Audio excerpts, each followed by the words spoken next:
and welcome to our Q&A session on long-term care planning. My name is Molly, and I'm the marketing coordinator at Strohschein Law Group. Whether you're planning for yourself or a loved one, understanding the financial implications of long-term care is crucial. Today, we'll be addressing some of the most pressing concerns related to the cost of care, quality of care, and strategies to protect your assets with the right planning. We know that long-term care can be a complex and emotional topic, but with the right information, you can make informed decisions that provide peace of mind and financial security. Let's start by discussing the high cost of long-term care. This is often the first concern that comes to mind for many families. Whether it's in-home care, assisted living, or nursing home care, the expenses can add up pretty quickly. Linda, can you tell us some of the average costs associated with these types of care? Absolutely, Molly. You're right. This is definitely the question I get most frequently. So this question, what's the cost of care? And then the next question that almost immediately follows that, which is, how do we hide the money?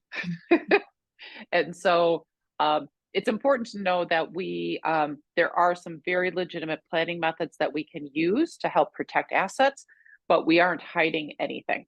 But when it comes to the cost of long-term care in the Fox Valley area, also in the northernish suburbs, we see assisted living probably about $6,000 to $8,000 a month.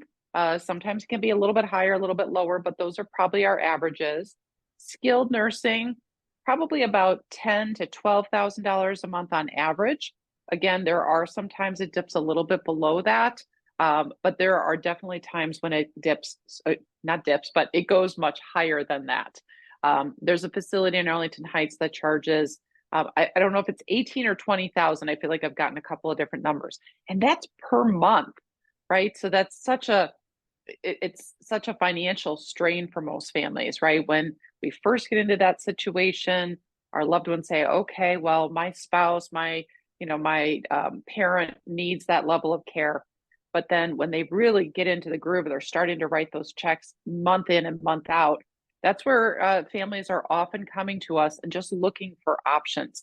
How do we deal with this? Because even if it's in-home care at about, these days, I'd say about $35 to $40 per hour, and then adult day services hovering right around $100 per day. So we've got some great options, but it really does get expensive really, really quickly. Interesting. Can you clarify the distinctions between traditional health insurance and long-term care insurance that might take care of these financial concerns? Yeah, health insurance, we've had that for such a long time, right? When we were working, we had the one health insurance card that provided all of our coverage, whether it was doctors or hospitals or ER or prescriptions, things like that, all on one card. And now when we become part of the Medicare group, then we might have traditional Medicare, that red, white, and blue Medicare card. And then a supplemental insurance, maybe that's Blue Cross Blue Shield or Humana, and then perhaps also a prescription drug card. So I can see where people have a lot of questions with regard to their coverage. But as you know, health insurance is going to cover, like I mentioned, hospitals, doctors, prescription drugs, things like that. Those expenses when you're sick and you're trying to get better, right? You're trying to get back on your feet. Traditional health insurance does not typically cover the cost of long-term care because at some point when we're in a nursing home and maybe we're there initially under that Medicare covered rehabilitation, right? And so we're trying to get back on our feet and trying to get back home.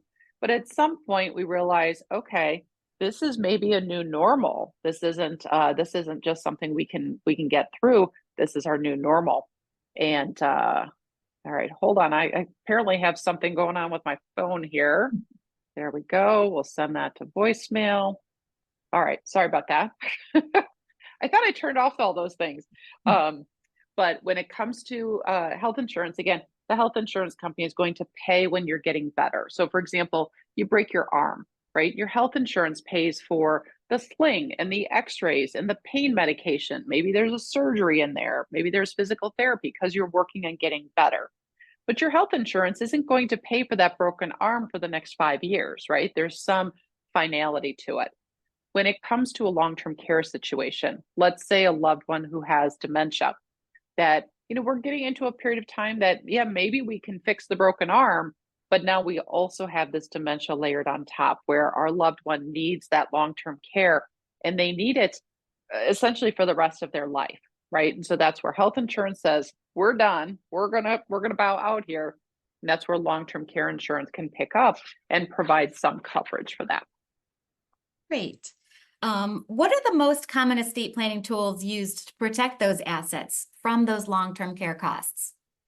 Yeah, so we have a lot of tools in our toolbox. If we're talking about doing some planning ahead of time, then really we're talking about planning ahead with both a long-term care insurance policy and perhaps an irrevocable trust. I know we're going to talk about that trust more in a minute, but just layering both of those pieces on top of one another. With a long-term care insurance policy, we can perhaps get coverage for long-term care over a 3-year period or a 5-year period or what have you. And then also plan on giving some assets away with that irrevocable trust so that we can protect those assets as well. And I just wanted to circle back here real quick, Molly. We don't sell long-term care insurance policies, but more and more clients have had questions about their policies, about the premiums, about the coverage. And so we've had to really dig in deep to be able to answer some of those questions. Absolutely.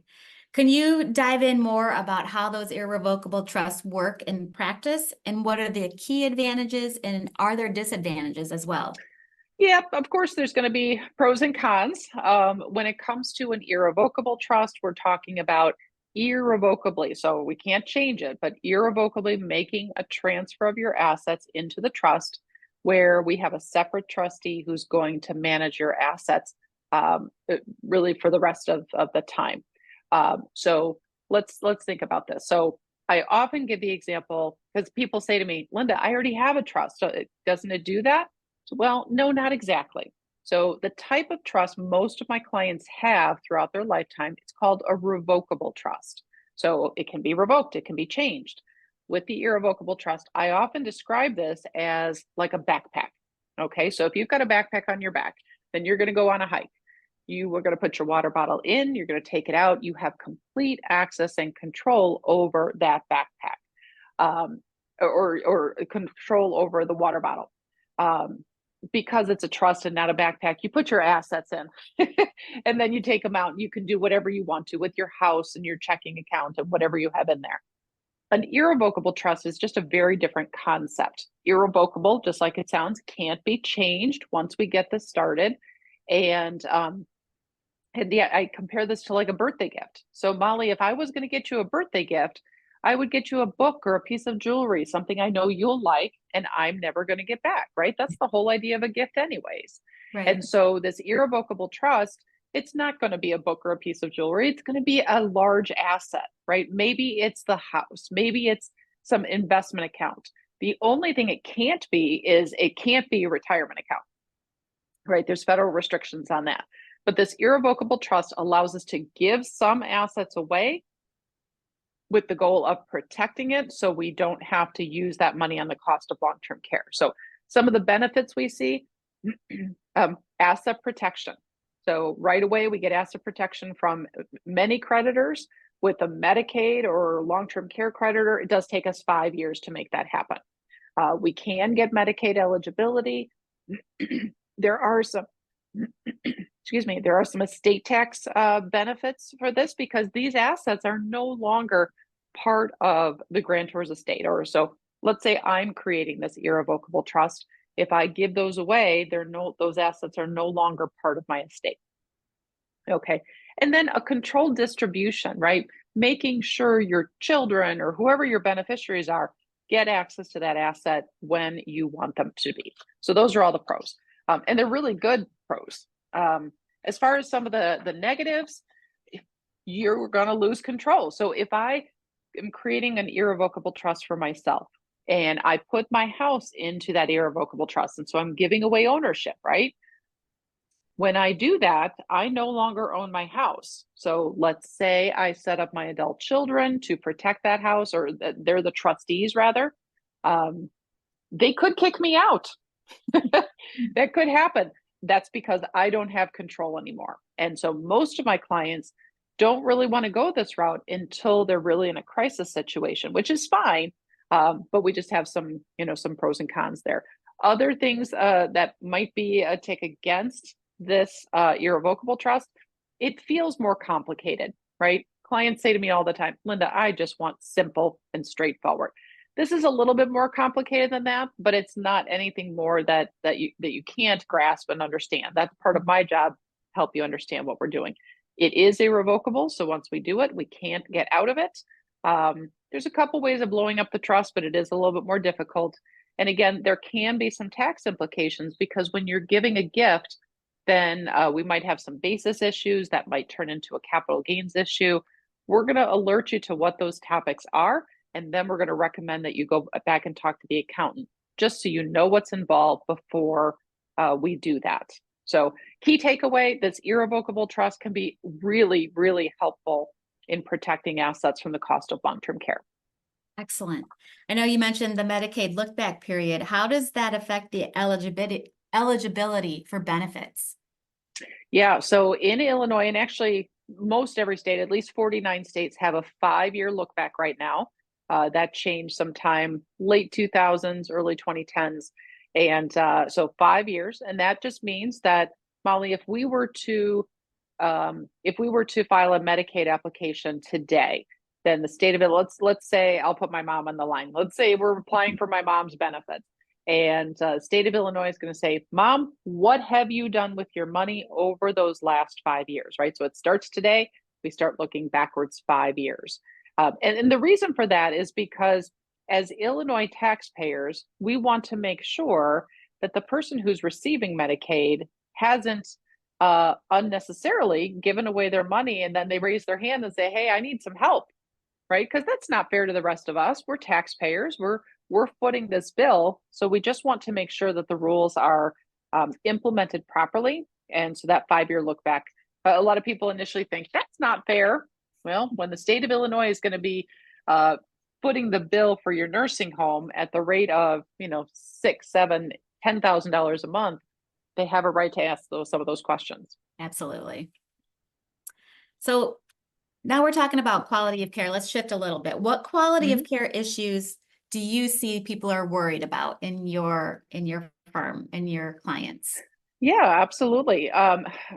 Probably the biggest question I have is, how do we know what's the right facility? How do we know, that our loved ones are receiving good care, high quality services, and are they maintaining good standards of hygiene and care for our loved ones? So those are really important issues. Nursing homes are not necessarily a place where many of us want to be.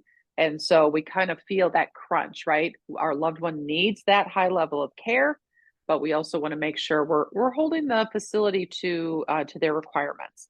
So yeah, that and consistency in caregiving. Even if a loved one is at home, and family members are providing care, right? That care can be inconsistent. Let's say, if it's an adult child who is providing care, but they've got to go to the doctor themselves, or they're out of town, right? There's a fair amount of back and forth. Same thing if we have a caregiver from an in-home care company, right? You might have the same caregiver 5 days a week, and now something's changed.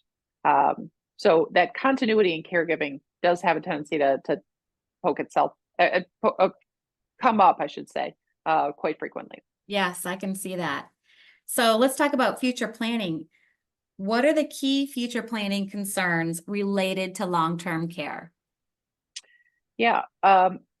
Here's the thing. When it comes to planning for long-term care, most people, I think, would prefer to go to the dentist. And that's not saying anything bad about the dentist. I love my dentist, but most clients don't want to think about this. What happens if it happens to them, right? But Molly, you and I've seen those statistics. We know that 70% of us, right? 70% of us are going to have some need for long-term care throughout our lifetimes. And that gets higher and higher as we get older. So, some of those concerns, unpredictability of future health needs, we don't know today what we're going to need tomorrow. That potential for sudden changes in care requirements, that also means a potential change for needing cash very readily available to pay for those things. Uh, Managing those transitions between the different types of care, right, from the home care setting to assisted living or nursing home, and just ensuring that there's kind of a smooth transition from one space to the next. And yeah, that's about it. A lot of folks are looking for strategies on how to protect their assets. Like I said, that question about, hey, how do we hide the money? That comes up all the time. Right. And it makes sense, right? Because we lived our lives and we've saved for a rainy day, but when that hurricane comes, we want to look for some other options. Absolutely.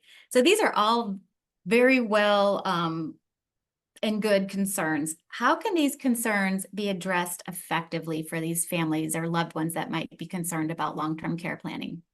Yeah, really starting to develop your what is it, like a football team, to use a sports reference, right? Where you might have an estate planning attorney, and that's great. Not all estate planning attorneys know about these long-term care issues, so that's perfectly fine. Just make sure you know whether they get it or they don't.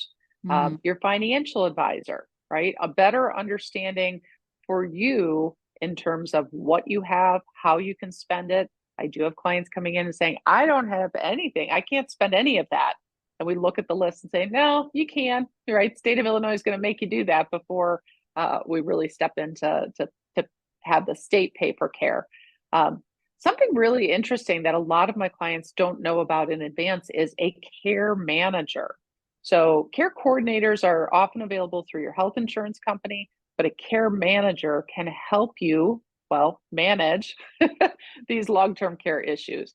So if your loved one is in the hospital, sometimes we don't even know what questions to ask, right? And it's so hard because our loved one is in the hospital or the nursing home. And so we're just trying to get through the day to day. Mhm. A care manager has been instrumental, and they're really the ones that I would turn to if my mom's in the hospital. That's where I'm going to go, because I know that I don't have as much medical background. That's okay. I'm a lawyer, but I still want to make sure I'm providing for her best care. So all these different team members, making sure you know what the resources are, what are your legal rights, what are the nuances of long-term care planning. We have a tendency to, again, not want to think about this until it's a crisis. But when it is a crisis, let's get the team involved. Let's utilize all those different resources that we have. That's awesome. Any final thoughts on this subject, Linda? Yeah, long-term care planning it's not just about preparing for the future. It's really ensuring that peace of mind for you and for your loved ones. We don't know when it's going to hit, and I do find it very interesting because most people know that an attorney can help you prepare a will or a trust. Most people don't even realize that there is this kind of subset to estate planners called elder law, right? Mhm. And so I am an elder law attorney. I'm a certified elder law attorney, but we focus on these types of benefit programs and how do we get that team in place? And so I do find it interesting that people don't even know that we can help protect assets from the cost of care. And I get the question a lot. Well, how much can you save? Is it just a couple bucks? Well, most cases we can protect at least 50% of what's left. Depending on how much time, we can maybe protect more, but at least 50% of what's left. And so, just recognize the decisions you make today are really going to impact tomorrow. Do you need powers of attorney? Well, if you get them now, maybe we can avoid guardianship. If you skip over those and say, oh, I'll get to it later, maybe we need to go into guardianship court. And that's really going to be expensive. It's time consuming. It's not private. So the decisions we make today really do impact what we're going to do tomorrow. Absolutely. Thank you so much. Before we do close, I want to thank you, Linda, for providing these quick insights and solutions on the complexities of long-term care planning.